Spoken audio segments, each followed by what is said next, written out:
Good afternoon, everybody. Welcome to another live stitch out with Anita Good Design. And here today we're going to be doing Anita's University 202, which is all about quilting. So we're going to dive into that in just a moment. But first of all, let us know in the comments how you're doing. We have Lauren on the other end monitoring any questions or comments you may have while we do this event. And to remind you all, this is currently live, but you'll be able to go back and watch it. So don't feel anxious about keeping up.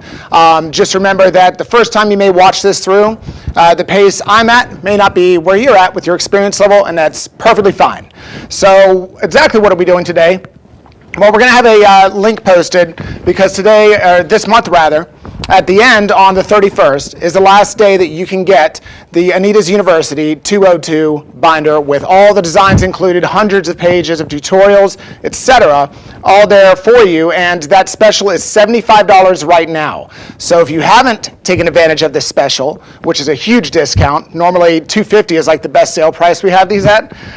If you haven't taken advantage of it, I'd recommend doing that now or watching through this video. See if you like what you see, take a better look at it, but that expires on January 31st at midnight Eastern Time, or 11:59 p.m. Eastern Time, if you want to get technical. But again, $75 off, just to remind you, and I'll give another reminder here in a bit. But with Anita's University 202, it goes over all of our different quilting techniques. So we have essentially only one real type of quilting that we do at Anita Good Design, but the way we decorate it and the aesthetic that goes on top can vary wildly. It's mainly just applique, embroidery, and folded fabric. Now, the good thing is if you are brand new to this and you've never done anything with us, literally every technique that we are going to learn today to make this one quilt block is going to teach you basically every single thing you need to know to do 99% of all of our designs. And I'll go over why in just a moment.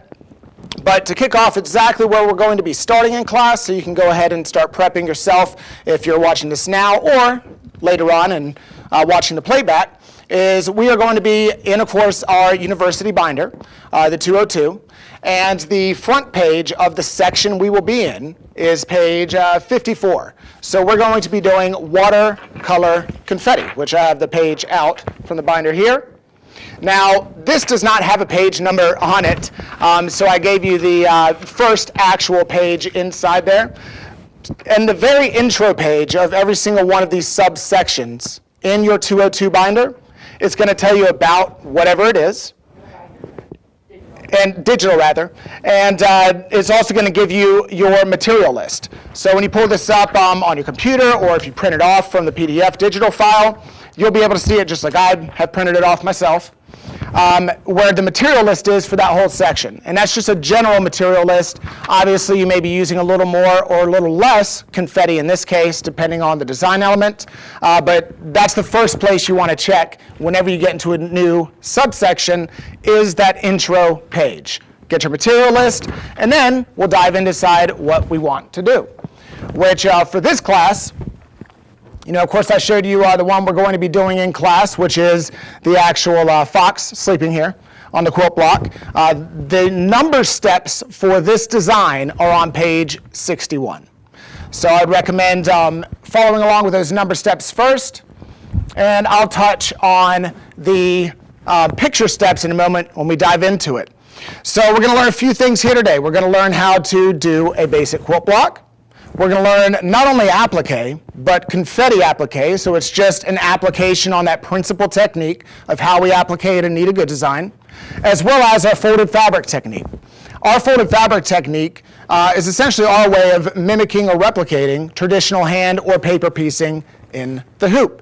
These are some other quilt block examples. Of course, these are not sewn together yet and done, but you'll be able to see the pictures of these in your tutorial as well. There's a lot of fun different ones. And if you're new to watercolor confetti, well, we're going to talk about what that is. So I've got my materials list prepped for me. And we have two areas where we're going to be doing confetti on this particular design. One is the fox. So we've gone ahead and taken some pieces of confetti and a big piece. And then the other is his scarf. So likewise, we also have some pieces pre-cut and a larger piece to hold it all down. which I'll explain how all that works once we get into it. But the way watercolor confetti works is we're going to essentially just haphazardly cut out a bunch of pieces, and I'll show you where that is in the picture steps. And the way we layer them is going to give lighter and darker shades. And then when we put a big piece on top, it's going to hold it all down. And the way you place these is much more specific than like a traditional confetti applique, because you're really trying to lend itself to the aesthetic of it being watercolor. So when you're looking at these images or anything else and it looks like it was watercolor painted, that's the organza that you're seeing, and that's the magic we're going to try to replicate here today. So I've gone ahead and loaded my file on my machine. And as I told you, we are on page 61 for the number steps. But I recommend that if you're new to this, most people want to gravitate right to the picture steps and try to use those only. You're going to want to use both, especially if you're new. Eventually, you will probably be skipping the picture steps and only using the number steps. So what we're going to do before we even get started is I'm going to read step 1 in the number step. Again, this is on page 61, and it's the file ending in WCB2, the fox that has taken a nap. So the very first step here is our squaring stitch. Then we'll place our batting. I can go to the picture steps, which is on page 56. And I'm like, OK, what does that mean? Well, I can see here in letter A, it's telling me to go ahead and hoop my no-show mesh, which was in the material list. We got that hooped. And then we're going to load the file. And then B is telling me run the first machine step, which will be the squaring stitch. So I'm going to get this running and explain what our squaring stitch is. So again, running step 1 here. Now, when it comes to quilting, or applique, or folded fabric, or just standard embroidery, all we're doing is using digitizing to replicate traditional techniques that you're probably familiar with if you've been in the sewing and quilting world for quite some time, or maybe you have family who has a lot of this terminology will be familiar. But all we're doing is replicating those traditional techniques. So for a quilt block, and for any of our techniques, we don't actually have to hoop a whole piece of fabric with it. This squaring stitch right here, which, let me see, you can kind of see the outline. I did it in black thread. Whenever we say squaring stitch, every single thing that stitches from this point on will not go outside this first stitch. This is our outermost stitch. Everything that is outside of this is our seam allowance. And I'll explain why that's important in a bit, but that's why we refer to it as a squaring stitch. What does that also do? Well, it allows me to know exactly where I'm placing anything that's going down in the hoop. So I don't have to hoop a bunch of excess material like you traditionally would. Not to mention, we quilt our blocks with the digitizing as we go. So you don't have to actually go and have it quilted or quilt by check later on. You're just sewing blocks together, and we stitch in the ditch to actually attach the back and then do the binding. So the next step for us is our tacking stitch. So we've got our squaring stitch in step 1 of the number steps. I ran that. It then says place batting. As I mentioned, we're quilting as we go. So we want this to be underneath the base fabric we're about to put down. But as you can see, that squaring stitch, at home I just need to measure it, and I know exactly how much to prep. So I can go ahead and put my batting down. And then step 2 is the tacking stitch, then trim the batting. As that's running, you can also make sure that when you're using your picture steps are handy for when you're new and you're not familiar with the terminology as much. Because you see that the picture steps are lettered, they're not going to correspond with exactly what the machine's doing. For instance, C is telling me to put down my batting. The machines don't do that yet, though I'm sure one day you'll push a button and then batting will just lay itself down. However, we're doing a lot of stuff with our hands as well. And the pictures do a pretty good job of explaining all the terms that are used in the number steps. This is why even in any class I teach in person, online, I always stress to use those number steps first, because the picture steps are not going to give you every step, and they're only for the general technique of what you're doing. So we've gone ahead and run step 2, which was the tacking stitch for our batting. And don't worry, for those of you who feel like I'm moving a bit fast, I'm just getting to the point to where once we're on some embroidery runs, I'll be able to dive in more into some of this terminology. But for the batting itself, we never want it to be in our seam allowance. It just makes sewing blocks together more difficult. When you butterfly press your seams open at the end, it's harder. And I'll show you how close I trim this once I'm done with it. So we want to go ahead and always trim our excess batting. You can see that even in the number step, after step 2, we did our tacking stitch. It says then trim batting. Well, if you're wondering how you should trim your batting, you don't actually need to see what I'm doing on the screen because your picture step in E and F shows you what that should look like and how close you need to worry about getting. The good thing about our tack down stitch for the batting is that, and I'll step and show you a little bit closer here, is that the actual tack down for the batting is slightly inset from the squaring stitch. So you can see here the tack down for the batting, and then parallel to it, just on the outside, is that squaring stitch. So what that does is sometimes it's really hard to trim really close to the edge to get that batting trimmed nice, and since we don't want it in our seam allowance, we tack it down slightly inside so that it never sticks out in your seam allowance, which is very, very handy. There's also another reason for that I'll bring up later on for sewing your quilt blocks together, which a lot of you may or may not be aware of. Every time I tell people it in class, they might have been doing our quilt blocks for years and never realized it, but I'll give you that pointer here in just a bit. So now we've done what step 2 is required. We have finished all the way through picture F. So now I'm going to read number step 3, placement stitch, then place base fabric. So G is also showing me run the next step, which will be a placement stitch for the base fabric.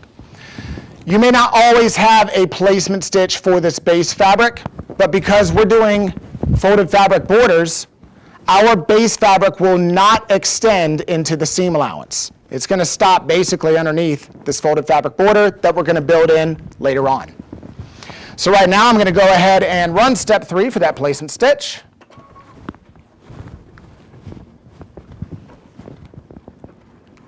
All right, and as that placement stitch is running, and before I give you some more tips, how about some prizes? Lauren, can I give away prizes? Yeah. Sounds great. Then let's do the word to type into the comments, and we'll pick names from your comments live, is Fox. Type Fox into the comments section, and we'll pick a winner here in just a few for a $20 digital gift card that we will send out to you. All right. I always got to make sure I'm giving away free stuff. So now, where's my pointer? Let me see here. Actually, I'm getting a little glare that way. Are you able to zoom in on that for me by any chance? Thank you. So you can see here that we did the placement stitch, and it is on the inside of our batting. Now, there's a very important rule when it comes to quilt blocks and knowing where to trim.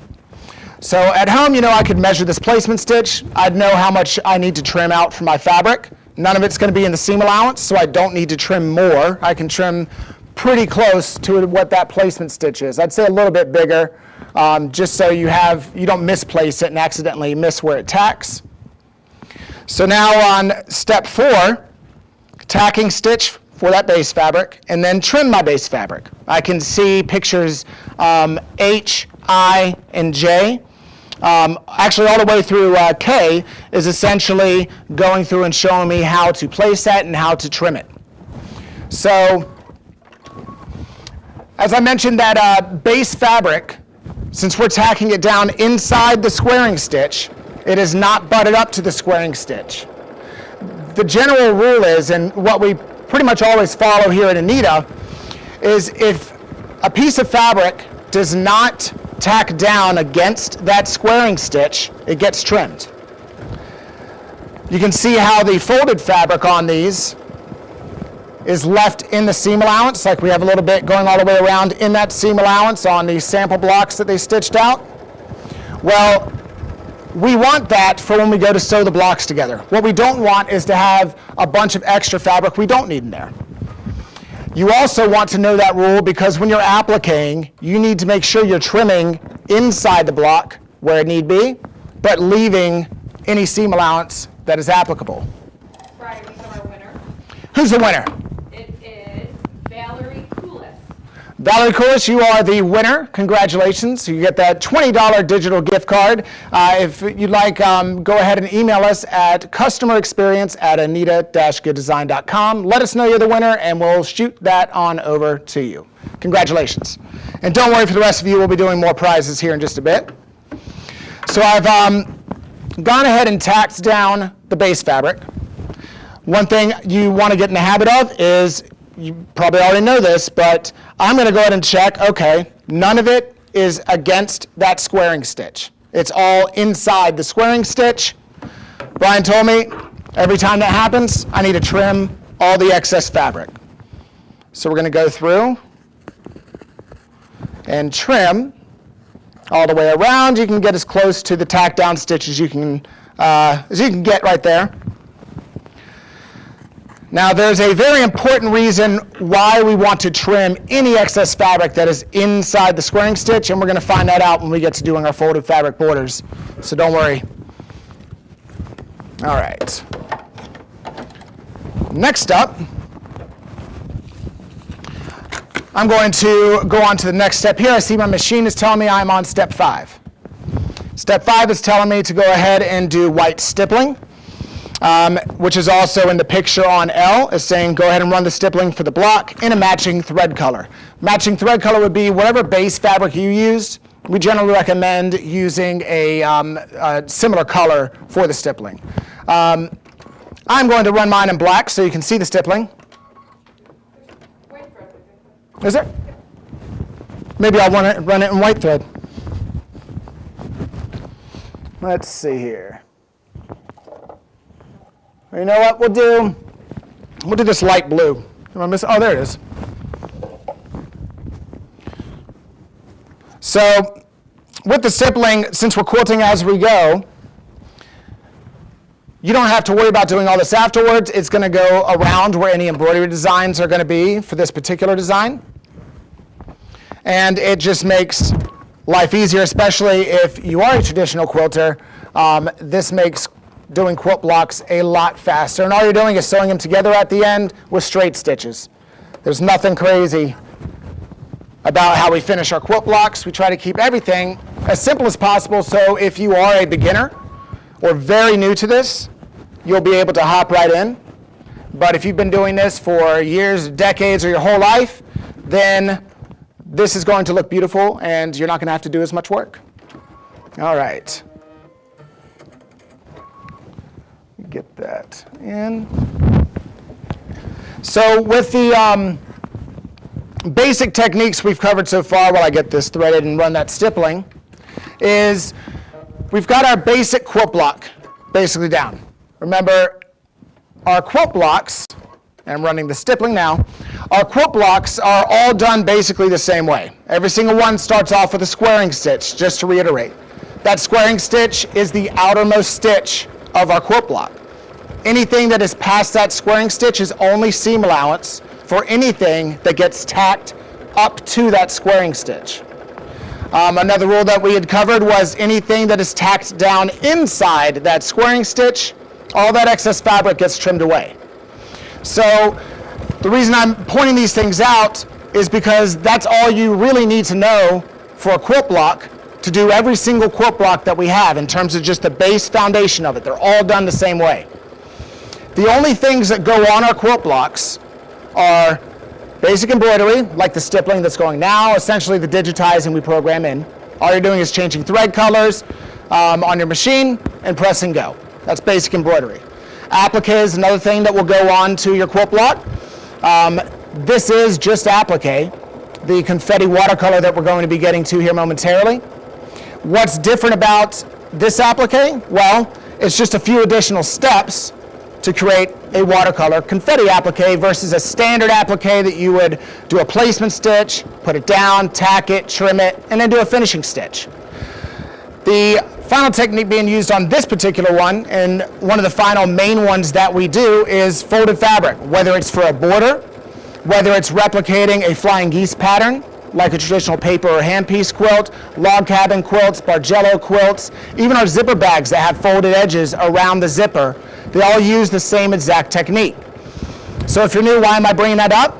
Well, because those are the only 4 things you need to know to do almost every single thing in our catalog. Aside from some sewing here or there when we're attaching pieces we make together, in terms of how to actually use our digitized software, just the basic foundation for that quilt block makes all the quilt blocks. That squaring stitch, you're doing the batting in there, and then your base fabric.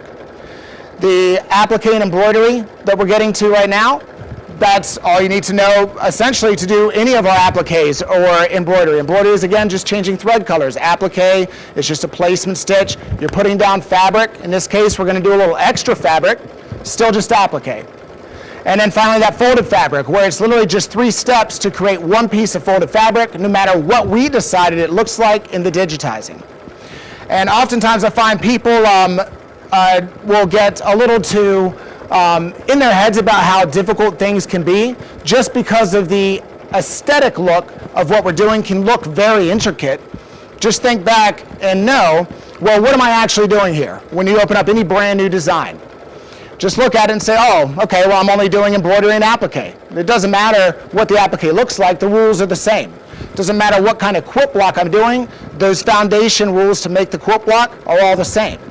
What does that do for us at Anita Good Design? Well, every single person who has a part in the process of creating our designs, from the artists who draw it, the digitizers, the people who stitch it out on the floor, the tutorial writers, they all know that when something is going to be folded fabric, it's done the same way every single time.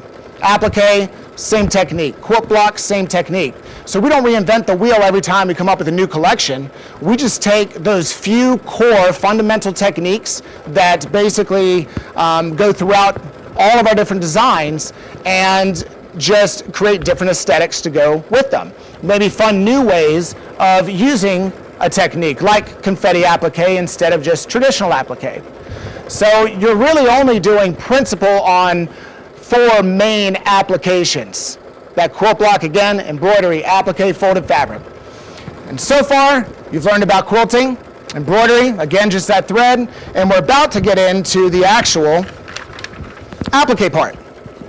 Before I mention the applique, I'm going to mention a flash sale.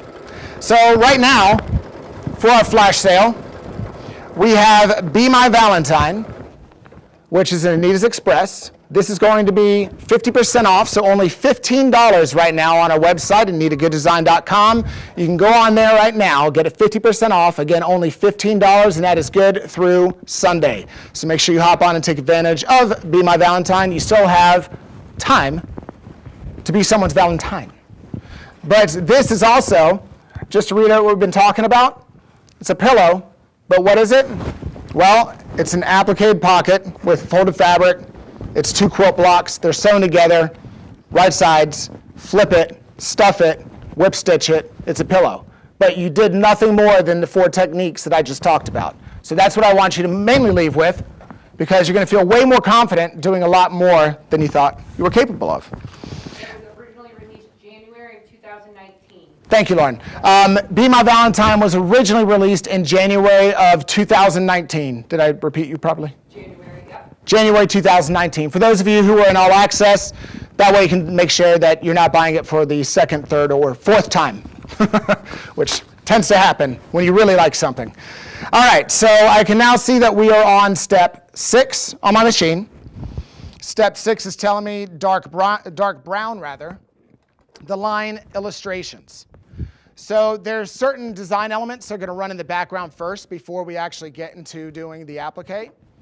When we say brown, that basically means you can use whatever color you deem fit. There it is.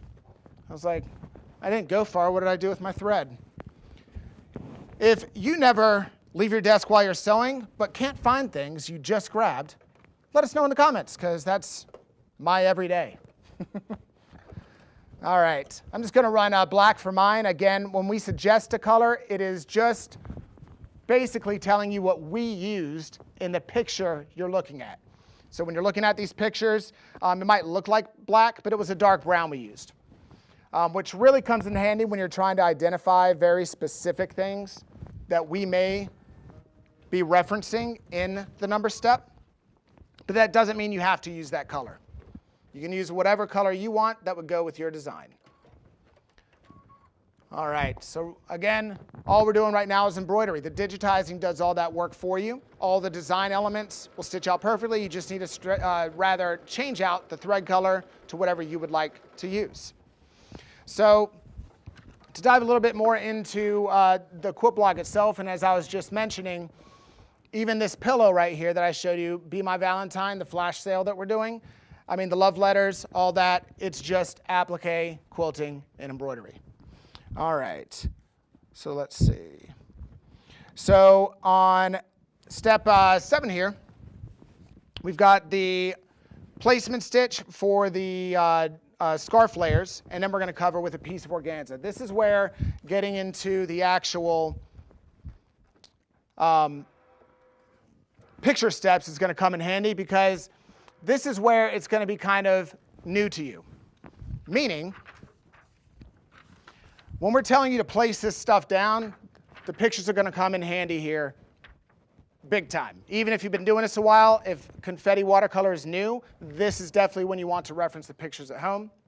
So we're going through, and in picture N, rather, you're going to notice that they're basically explaining to you here, get the various different shades, depending if you have 1 or 2 areas of applique. In the fox, we have 2 areas. We have the fox itself, and then the green scarf coming off the back. It's telling you how to pre-prep it. So if we have one big sheet of green, well, I'm going to cut it in half, and then I'm going to take those smaller bits and cut them. Now, traditional confetti, you know, we might be using ribbon or scrap fabric, and you might be cutting little like 1/2 inch or 1/4 inch pieces out to use as confetti. When we're trying to replicate the aesthetic of watercolor, we want to have some bigger chunks cut out, and they don't need to be in any geometric shape. You can literally just kind of haphazardly cut them. Kind of what you're seeing, they're just little wonky ovals, or there's actual no shape to them. What that does is, as you start to lay it down and layer it, you'll be able to see that the more layers you have in one spot is going to be darker. The less areas that you have is going to be lighter in color. So what we're going to do is, now that we've run our placement stitch, is I'm going to take a couple pieces of that, layer it through there,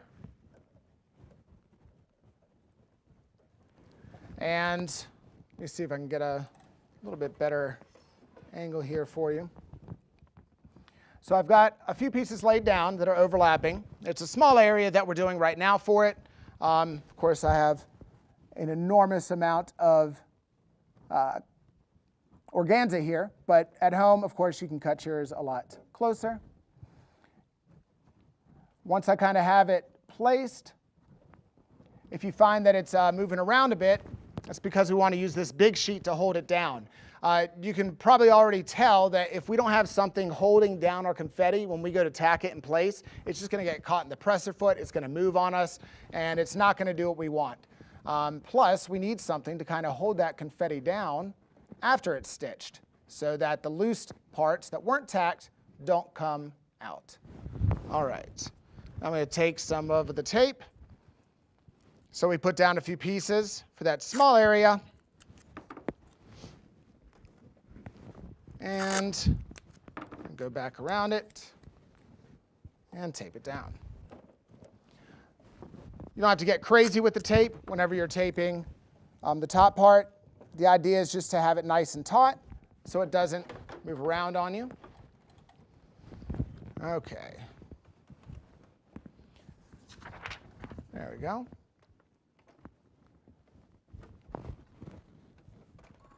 All right, now we're going to run the tack down stitch for that.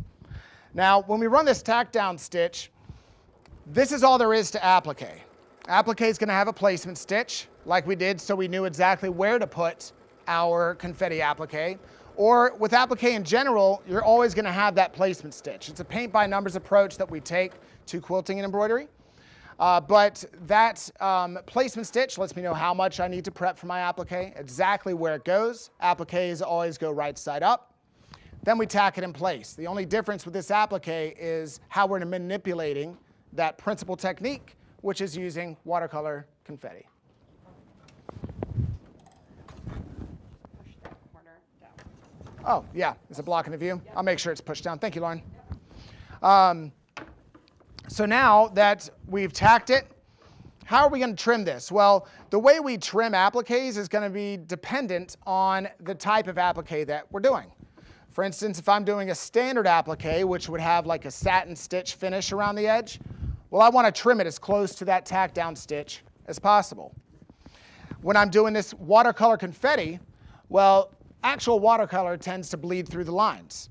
And that's what we want to replicate with this aesthetic. So when it's showing you in picture R here, once tacked down, use the scissors to trim the organza. They suggest leaving the decorative edge of 1/8 to 1/4 inch to mimic that watercolor. You don't even have to make it an even edge. I like to kind of make it a little jagged so it does look like it was randomly bleeding past the lines. Again, lending more itself to the aesthetic of it being watercolor. All right. When you are trimming this organza, keep in mind that it's very delicate. I'm using a curved tip applique scissors. Mine's a double curve, but I'd recommend always using a curved tip, especially with something delicate like organza, because straight tips will tend to go in areas you don't want them to, and especially with organza, will rip it. Which, if I'm giving you a tip, it's probably because I've already screwed it up. All right. And then let me kind of show here. Actually, I'll hold it in front. So on this one, you can kind of see how I trimmed around it and how much I left. So again, between 1/8 and 1/4 inch, and it does not need to be a perfect trim. So if you're the type of person who gets impatient trying to trim perfectly every time, watercolor confetti is probably for you. All right, next up, we're going to run the placement stitch for our fox applique. So I'm going to go ahead and run that placement stitch. Again, to reiterate, it's just applique. Yes, we're doing watercolor confetti, but this is how all of our applique is done. Placement stitch, put the fabric right side up, tack it. Again, in this case, just like the pictures previously stated, we've prepped our watercolor confetti. We've also cut out the large piece, but this is all considered one applique. And since this organza does not have a right or wrong side, it doesn't matter which way you put it up. But if you're using standard applique with a directional fabric or a fabric with a print on one side, you always put applique with the right side facing up. All right. So once it's just running the rest of the outline for it. So once this gets done, I usually kind of like to get a few pieces, start getting them together to see the overall area. And then we'll get it all purposefully placed there. All right. So now we can go through and I'll show you what this looks like before we stitch it again. This area is a little bit bigger, so to give you a little bit better of an idea, if you couldn't quite tell before, of what I meant by purposefully placing it. It's only purposeful to make it look not purposeful because, again, we're trying to make it look like watercolor. I've seen different people in different classes I've taught where things will be cut up too small and they're too geometric and it doesn't really look like watercolor because there's too many hard lines or angles. So this is where kind of playing with it, maybe doing a couple test runs with scraps first, really help you get a feel for it. That's the only nuance there is to this technique, is really just how to achieve the best aesthetic result that you're happy with. Maybe you don't like the way I'm doing it and you like your way better, and that is perfectly fine. In fact, I would like to see what your way is, so make sure you share that with us. And speaking of sharing, while we're on the subject, make sure that you like this YouTube video, subscribe if you haven't already. Once you hit subscribe, click that bell icon so that you'll get notified anytime we release a new video. And comment and tell all your friends. Let them know about the live events we do on Tuesdays. Share it with everybody. Any specials that come out, make sure you reach out there. The more comments and likes we get on these videos, the more it reaches a larger community, and the more of this fun stuff we can bring you. So actually, let me show you real quick. Let me see here. Yeah, absolutely. So we've got here, I'll hold it a bit better. You can see how I've laid out my confetti on there and then put the top piece on to hold it all down. I've got it all taped in place. But you can see how I've spread it around so I have lighter and darker shades that bleed into each other. And there's not many, if any, hard angles that don't look like watercolor. All right. I'll show you that finished block here. I'm going to go ahead and run the next step, which is the tack down stitch for this applique. Let me find the exact finished block here. So while that's stitching,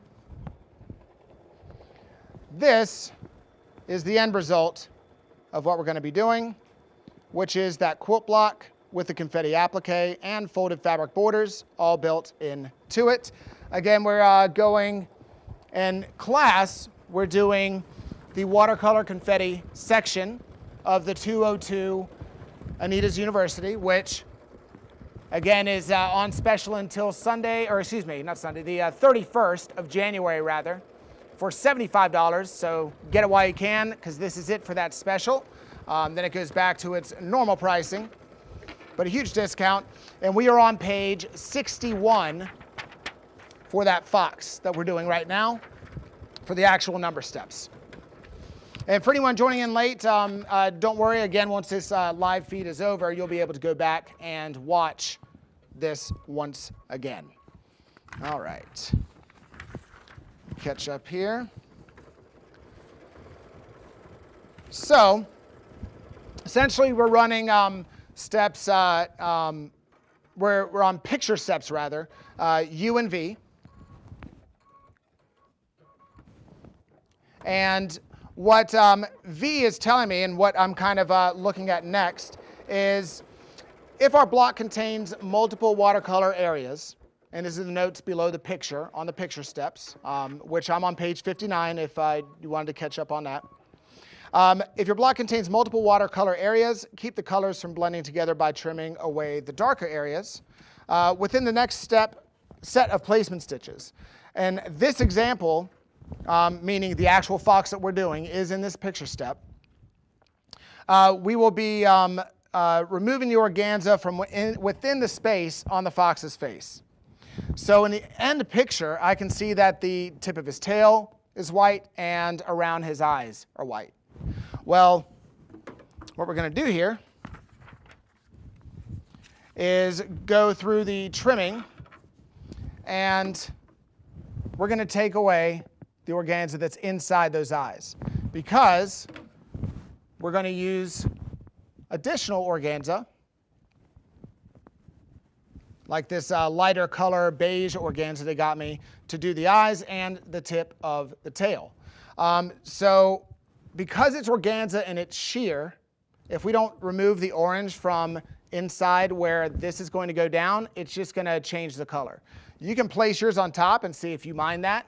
But to make it look contrasting as possible, so it stands out, I'm going to go ahead and remove mine. Now there's a trick for when you're trimming inside stitches. For instance, these are just two tack down stitches, but they're more so as a marking stitch that's showing you where to trim.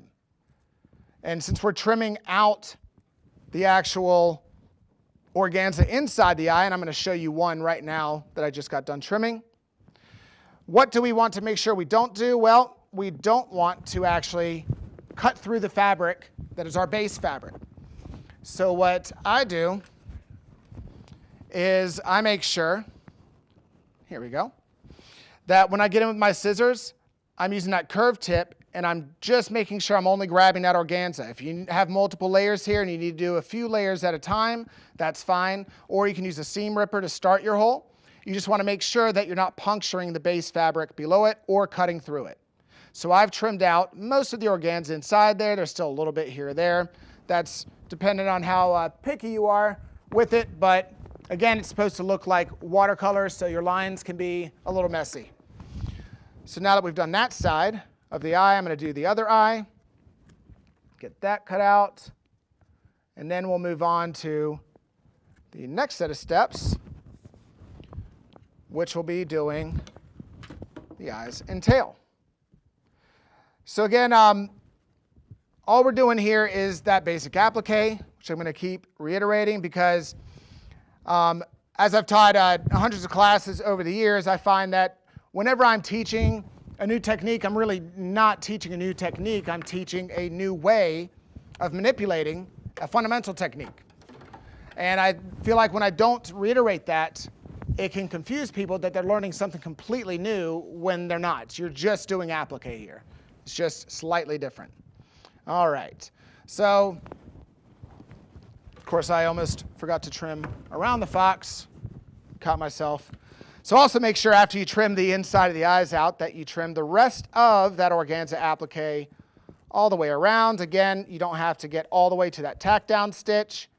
I'll show you what mine looks like when it's done. We're just getting that 1/8 inch to 1/4 inch raw edge left around the outside of the fox. All right. Which this makes trimming applique way easier than having to do a very intricate cut all the way around it for a finished satin stitch.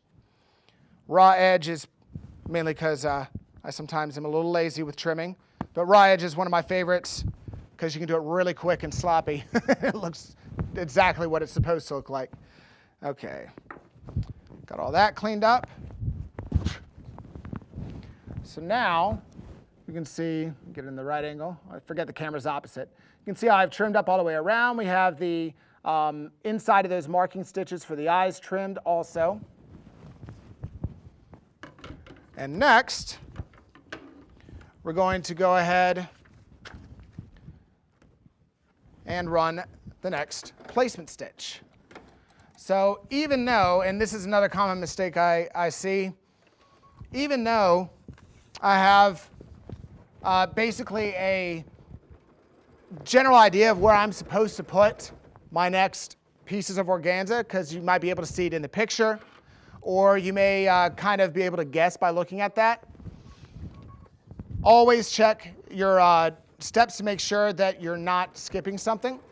For instance, in here, just because we know where we should put the organza, doesn't mean that there's not a placement stitch to still show us, especially since the tail isn't completely outlined as to where I need to cover. So general rule of thumb is you'll pretty much always be running a placement stitch before you put anything down in the hoop, whether it's that squaring stitch for the batting essentially, or whether it's a placement stitch for your base fabric, or a placement stitch for any of the organza that we've done so far for that applique. We even have placement stitches for the folded fabric. There may be times where we're using a previous stitch as that placement, but overall pretty rare. Now that we've got that down, go ahead and take these next pieces here. And there's really not that much of an area that needs to be covered, but I would like this to stand out a little bit more.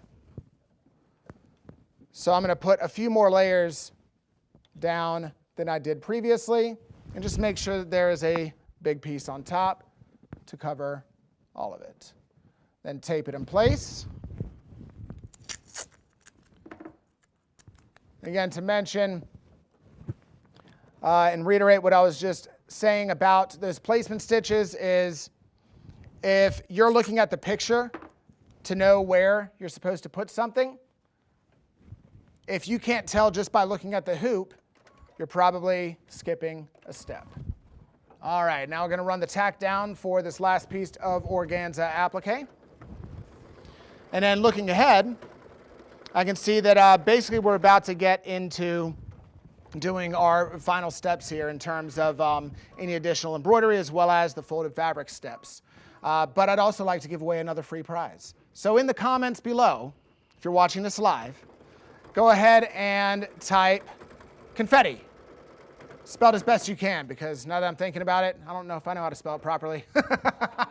Which is why I'm not allowed to write tutorials anymore. Confetti in there, and we will pick a winner here in just a moment. So again, confetti in the comments.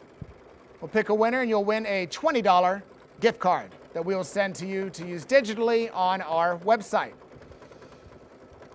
All right. Finishing up the last bit of that tack down stitch.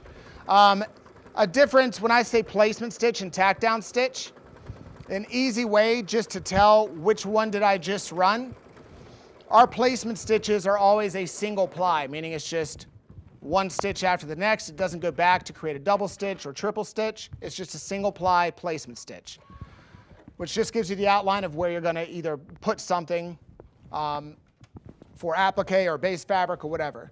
Tack down stitches are two ply. We want those to be a bit stronger to really hold whatever it is that we're sewing into the hoop. All right. Run that one. So same thing applies when trimming. You can still leave that 1/8 inch to 1/4 inch. But again, this is where it gets a little more interpretive, because around the eyes, I don't want a large 1/4 inch amount of raw edge. Maybe I want to trim it a bit closer to define them out a little more. So I'm going to get in there, and again, I'll show you exactly what it looks like here once I'm done. But if I left a big 1/4 inch around the eyes, for me personally, I don't think it would look right, but again, that's where everybody can kind of make their own aesthetic choice for what they see fit. I also know that foxes are probably one of the most popular animals. I'd say foxes and roosters are probably the two biggest animals that we do. So I know a lot of you will find a use for this, because what if you're making this quilt block, but you're not a quilter? However, you love projects. You love making pillows, you love making bags, you love making pot holders, waist aprons, trivets, the whole nine. All of those use our quilt blocks as a foundation, and many, many more projects use the quilt block as a foundation.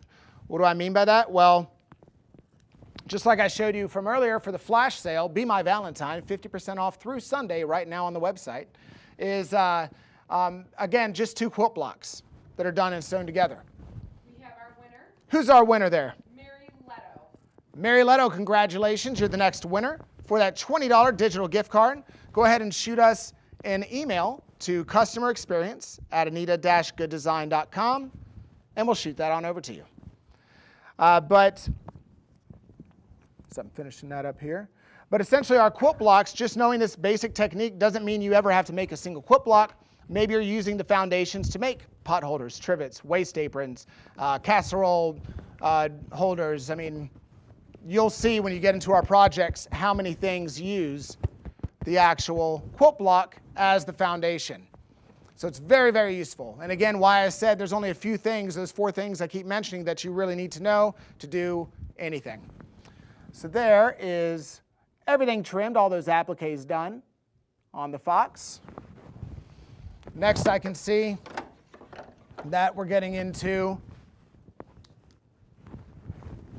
the final embroidery steps for this design. So again, this is where you would change your thread color to whatever you saw fit. I'm just going to continue using the black on mine. And while that's stitching, I'm going to go into a little bit more of what I was talking about before. So, and again, feel free to rewind if you want to kind of write this down, but towards the beginning when we were talking about our squaring stitch, and then we tacked the batting down, and I showed you on the screen that that tack down stitch for the batting was slightly inside the squaring stitch. Well, one, I know that since it's not on the squaring stitch, meaning that tack down isn't butted up to it, that it's not supposed to be in my seam allowance. 2, that gives me extra room in case I don't cut it all the way to the edge. Then I have forgiveness of that batting to not be in my seam allowance. 3, and this is where it really comes in handy, and you'll be able to see this in multiple tutorials of ours on a YouTube page. There's even videos on all this stuff in the 202 curriculum that you can get for $75 right now through the 31st. But when you go to flip over your quilt block when you're done, it's not going to show up as much on here, but I'll show you later on when this one is done. Because we use the black thread, it'll show up better. But you'll be able to see the outermost stitch on the back. Well, that is your squaring stitch. You'll be able to see parallel to it all the way around the tack down for your batting. Well, what is this useful for? Well, when I go to sew two blocks together, say that I'm putting them together for a quilt, or say I'm sewing them together to make a giant tote bag, or whatever the case may be, I'm matching up right sides together, those squaring stitches. Where do I sew?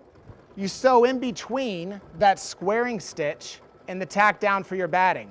You don't have to mark anything with a wax pen or however you might do it at home. The channel is already there for you. So if you're newer to this, it might be helpful in your first few steps to use a darker bobbin. Like if you're using a white no-show mesh cutaway stabilizer, then maybe use a darker bobbin for the first couple of steps so you can see that at the end easier. Or if you're using like a black no-show mesh, then use your white bobbin.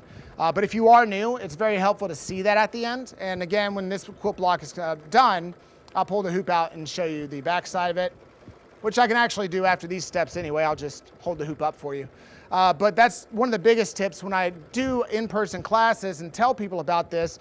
I've had people who've made tons of our quilts and they look phenomenal, but they never knew that that channel was already there for them. They never realized that. And what happens when I stitch in that channel? Well, when I go to connect these blocks, I'm just using my walking or J-foot, doing a straight stitch in between that squaring stitch on the back side and the tack down for that batting. And when I open it, well, I have a nice clean ditch. The stitches don't show through, and it looks perfect. Of course, there is other tips and tricks for sewing quilt blocks together. Maybe you're doing a tile seam that's not as simple as stitch from one corner to the next. Maybe you're having a steam, stretch, pin sew in case they sew out to slightly different sizes. But a lot of those tips, tricks, and everything else are here on our YouTube channel. You'll find them in the tutorials as well.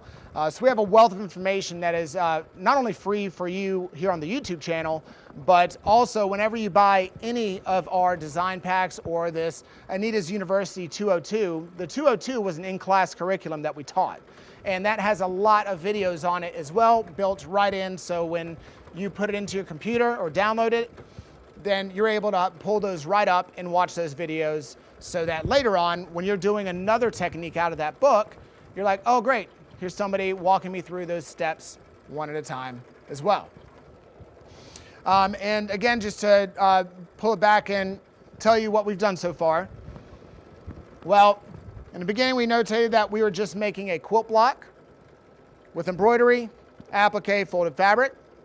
We've learned the foundation for our quilt block, which was only hooping that stabilizer. Again, one of the things that makes our quilting technique really nice is that you're not having to hoop a whole piece of base fabric with it. Why is that again? Because we use that paint by numbers approach. There'll always be placement stitches showing you where to put things in the hoop. So you not only know where it's supposed to go, but also how much you need to prep. So now I knew how much batting I needed to cut. We tacked that down first because we quilt as we go, which is why we did the stippling in here. So now we have that quilted look that you would only get at the very end by quilting it yourself or quilting by check. So we have that built in for our quilt blocks. And then we just moved on to doing the applique. Again, today we did confetti applique, but I'm going to keep reiterating it. The principle is the same. It's that placement stitch. Whatever applique you're doing, whatever technique it is, whether it's confetti applique, standard applique, blanket stitch applique, we have a ton of different kinds, ragged edge. All those are different ways to give a different aesthetic look to your applique. The technique for applique never changes. Placement stitch, whatever you're putting down goes right side up, it gets tacked, and then the way you trim it is based on the type of applique you're doing, which is generally in the tutorials. So you learn applique once, you're not really doing anything different other than the aesthetic at the end. And finally, we're about to get into learning our folded fabric. So what exactly is folded fabric? Well, anything on your design that has a folded edge that mimics traditional hand or paper piecing that you would do, that is our terminology and how we replicate it through our software. We call it folded fabric. We're going to get into it, but there's only 3 steps to doing one single piece of folded fabric. We're still going to have a placement stitch. I'm going to show you how we put our folded fabric down. There'll be a folding stitch. We'll fold it over, and then there'll be a tacking stitch. No matter what you're doing, even if it's just a simple 4-piece border, whether or not it's a quilt block that has 70 steps because it's a big wave pattern of folded fabric in there, you're only repeating those 3 steps for every single piece. So you're not having to measure anything. You're not having to have an intermediate or advanced knowledge of quilting and sewing techniques. You're literally doing paint by numbers with fabric and thread and, of course, your beautiful machine. All right, let's see where we are here. It's just finishing up the last die. So let's get to where we're going to be in these picture steps here to give you a visual reference on what we're doing next. And also I'm going to mention kind of what it's talking about in the number steps. In the number steps, it's first going to go through the steps on how to do the folded fabric. Like it'll say do the placement stitch, do the tacking stitch or folding stitch, and then do the tacking stitch. Number steps are then going to say repeat those steps for the remainder of the steps. All that's saying is just keep repeating that technique. Whenever you see that in a tutorial where it's like repeat these steps, it doesn't mean go back and redo those steps. It just means all you're doing is the same technique over and over for that folded fabric. So how we do the folded fabric, for visual reference, we're going to start with picture X, as in xenon, xylon, saxophone. Yes. My X words aren't coming to me today. Probably best. All right. Let me skip ahead here. So now with these, with X, it's basically showing you, okay, we're going to run the placement stitch for our first folded fabric border. So now I'm going to run this and kind of show you how we do it. I'm also going to show you the back of this in 1 second, in one fell swoop. We've gone ahead and we've prepped our fabric strips for our folded fabric border. But how will you know what to cut out? So at home, and I'll show you this stitch out. It didn't quite catch on the first part of the stitching, which is fine. At home, you can go back and rerun it. I just know exactly where it's going to be. Should I hold it in front of this camera? If I can do that, just show them a bit closer. Get it down a bit. So here, it ran the placement stitch, came up, went back over, and then down. So that's my placement stitch. Well, if I'm at home, how do I know where to measure? Like, how much fabric am I going to prep? Well, I know I need to prep enough fabric, and forgive me, the camera's opposite of me, to cover this whole area, the width of that area. But I also, since I'm folding it, I want a little bit extra. So I'm going to add a 1/4 inch to this measurement. And we want a 1/2 inch in our seam allowance. As a general rule of thumb, whatever this measures to, you can just double it if you're trying to be conservative and you're new. Or you can cut a bunch more just to be safe. Jelly rolls work perfect for our folded fabric strips. So now that we've run the first piece of folded fabric, whenever we're doing this and you're placing your folded fabric down, you're going to place it covering the edge where the fold is going to be. So since the fold's going to be inside the quilt block, I'm going to put this fabric right side down just inside that placement stitch. Next, we're going to run the following step, which is our folding stitch. Remember, there's only 3 steps to one piece of folded fabric. This folding stitch is just going to go back and forth with a 2-ply stitch where that fold is going to be, which allows me to do what? Well, now when we fold this over, I have a perfect crease. That perfect fold done by the machine, I'm literally just placing fabric, letting it run, flipping it over, as we'll see right here. Because now, once I fold that over, You can give it a nice finger press, and I'm going to tape it nice and taut.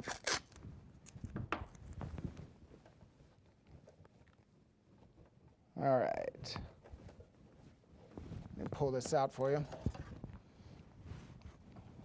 So now, thank you. I've gone ahead and folded it up and into the seam allowance. I've taped the top so it's nice and taut, and you can see I have that perfect folded edge there. That's all there is to make one piece of folded fabric. The final step, of course, is running the tack down stitch, but that's it. Placement stitch, folding stitch, and now we're going to run the final step for one piece of folded fabric, that tack down stitch. With folded fabric, again, this is how we basically, any folded edge you see in any of our designs uses this technique. It doesn't matter what the folded fabric piece looks like, whether it's, again, a triangle from a wave quilt pattern, a small square from a Bargello quilt, folded fabric border, or the fabric that's folded off of the zippers in our zipper bags. All done with that same technique. Backing on your fabric, the borders, they're asking about it. Yeah, absolutely. This was done, we do have a fusible on the back of ours. You do not need to use a fusible. That's totally up to you, and dependent on the type of material you're using. If I were using at home, instead of just like I'm guessing this is a 60-40 cotton, just regular type of fabric, they just did it to add a little more body to it, which you can do. But I only really use backing if it's a very stitch-intensive design, or if I'm using a delicate fabric like Dupioni or Shantung silk that needs more of that body so it doesn't rip and shred with its delicate weave. Some people just have a habit of using the backing on it for a lot of different things. So it's really just up to the person who preps the fabric. Me personally, I tend to steamroll through things that aren't necessarily necessary, so you don't have to use the backing. If you're going to ask what type of fusible, I can name about 400 different kinds. What I would recommend is wherever you normally go to shop for your actual fabric, they will generally have all the interfacing needs that you probably would need there.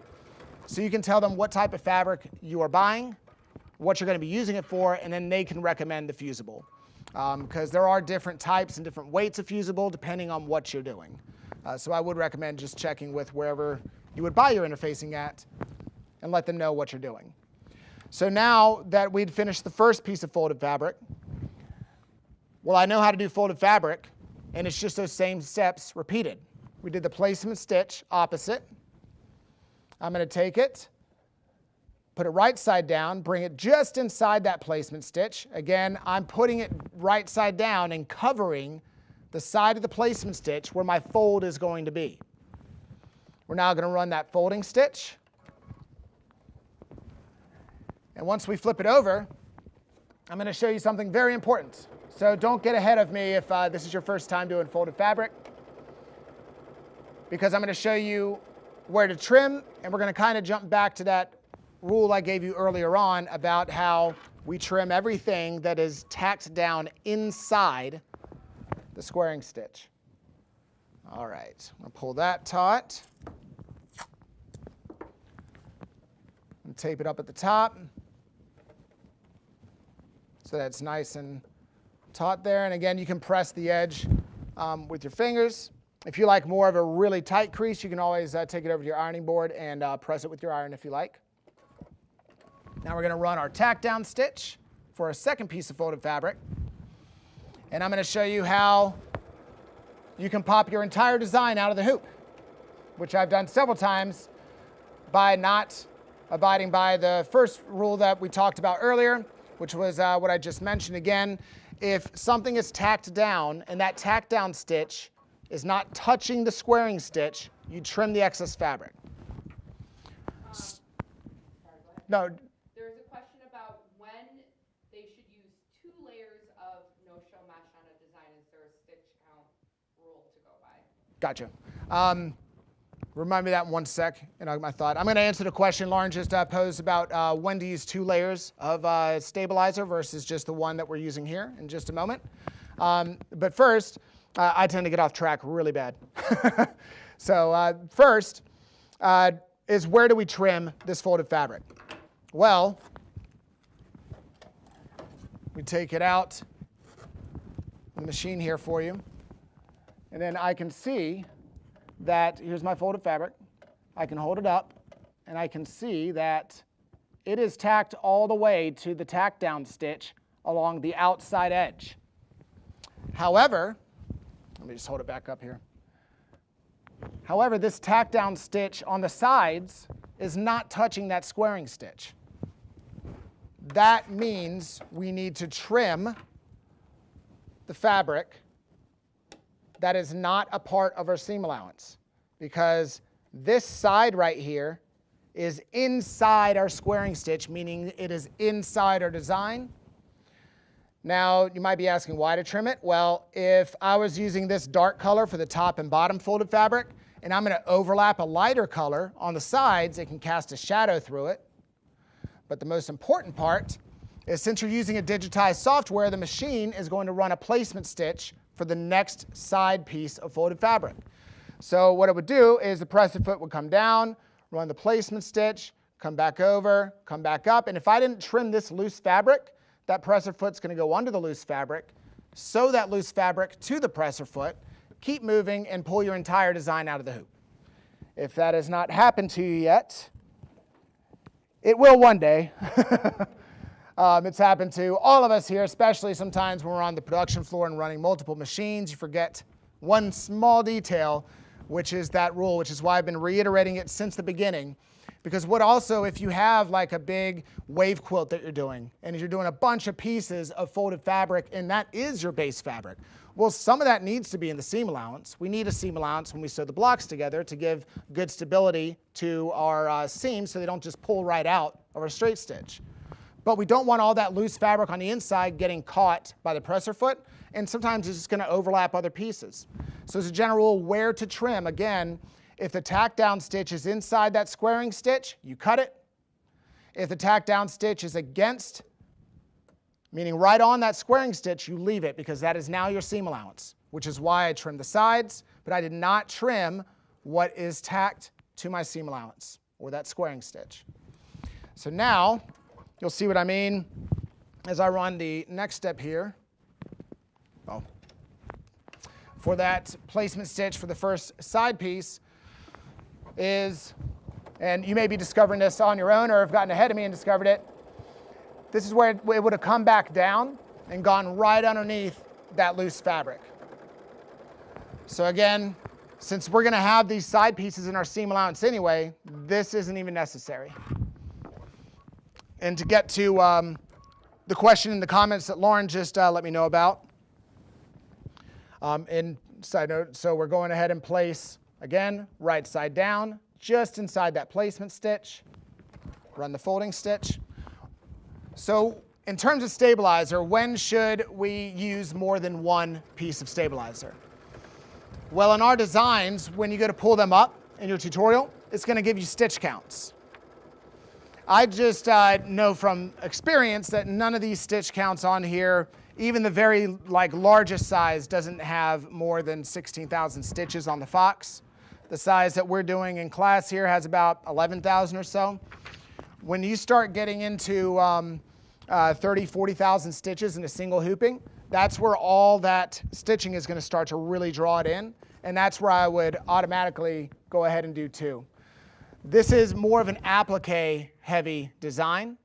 When you're getting into really heavy embroidery designs, meaning if your design has a lot of embroidery on top, just be safe and add 2 layers. If you're concerned about the 2 layers of no-show mesh adding too much weight, well, one, that's why we like using no-show mesh. There's a lot of different kinds of cutaway stabilizers out there. The one that we just recommend is just a standard no-show mesh cutaway stabilizer. It's very lightweight, very malleable, and it also is extremely strong as a foundation. That does stay in our seam allowance. It really helps everything stay together when we sew it together later on. But doing 2 layers on this, if you're doing a really heavy stitch design, you're typically not cuddling it up with it. So I would personally say that the weight of it at that point that you're adding with just one more layer of no-show mesh for each block is going to be nominal compared to the amount of drawing in you're going to save. So we ran the tack down stitch for that other piece of folded fabric. And now we're going to run the placement stitch for our final piece of folded fabric. So again, to reiterate, if you're doing this quilt block with me, you just learned the 4 main techniques at Anita Good Design. We learned our basic quilt block technique, just standard embroidery, which is literally, again, just changing the threads. We learned applique. Again, this was just a different aesthetic approach to it, but nonetheless applique. And we learned folded fabric. Nothing that you do is really going to encompass any more than those 4 things. Everything else is pretty much just an application of one of the, or excuse, yeah, just an application of one of those principal techniques. Again, just 4 things you need to know. It's just the quilt block, embroidery, applique, and folded fabric. So don't overthink whenever you get into a design, just ask yourself, okay, what am I actually doing here? You know, if it's like you're making a 3D lace, well, then you're just doing embroidery on water soluble, pretty much, and then just washing it away.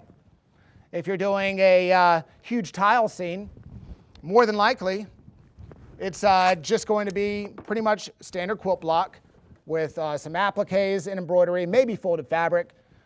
Typically, the inside of our tile scenes don't have that window painting for a lot of the newer ones, but that's it. So when something looks really intricate, all it is just more steps, but it's paint by numbers approach. So it's just a few more steps of something that you already know how to do. So if you're trying to tackle something like the Last Supper, which is a very beautiful tapestry, multiple quilt blocks making it up. You can make them small and huge. I've seen customers do them all different ways. That right there is only using quilt block, embroidery, and applique. That's all you're doing. So then following these steps and everything else just walks you through it. And keep in mind that if we did not have our techniques set up with those principal techniques, we wouldn't be able to do them, because when I go to stitch these out on the floor, I don't have a tutorial yet. It's just an idea, but I know just on how the digitizers digitize, how the artists draw it, and how we're going to finally write the tutorials for it, there's only one way for me to do it, no matter what it is. All right.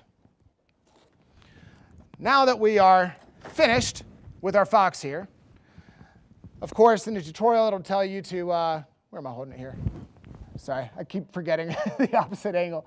You can see here I have the fox completely stitched out. Of course, we'll have to take it out and trim it to a 1/2 inch seam allowance. But finally, I wanted to show you the back side of it, because I told you I would before we sign off here. So when I mentioned the outside squaring stitch, that's the outermost stitch. And then you see the stitch running parallel to it. That's the tack down for our batting. On the inside, am I holding it up right? Yeah. That's the tack down for our batting just on the inside of it. Might be a little easier for you to see in person and on screen, but that parallel channel is where I actually stitch my blocks together, right inside there.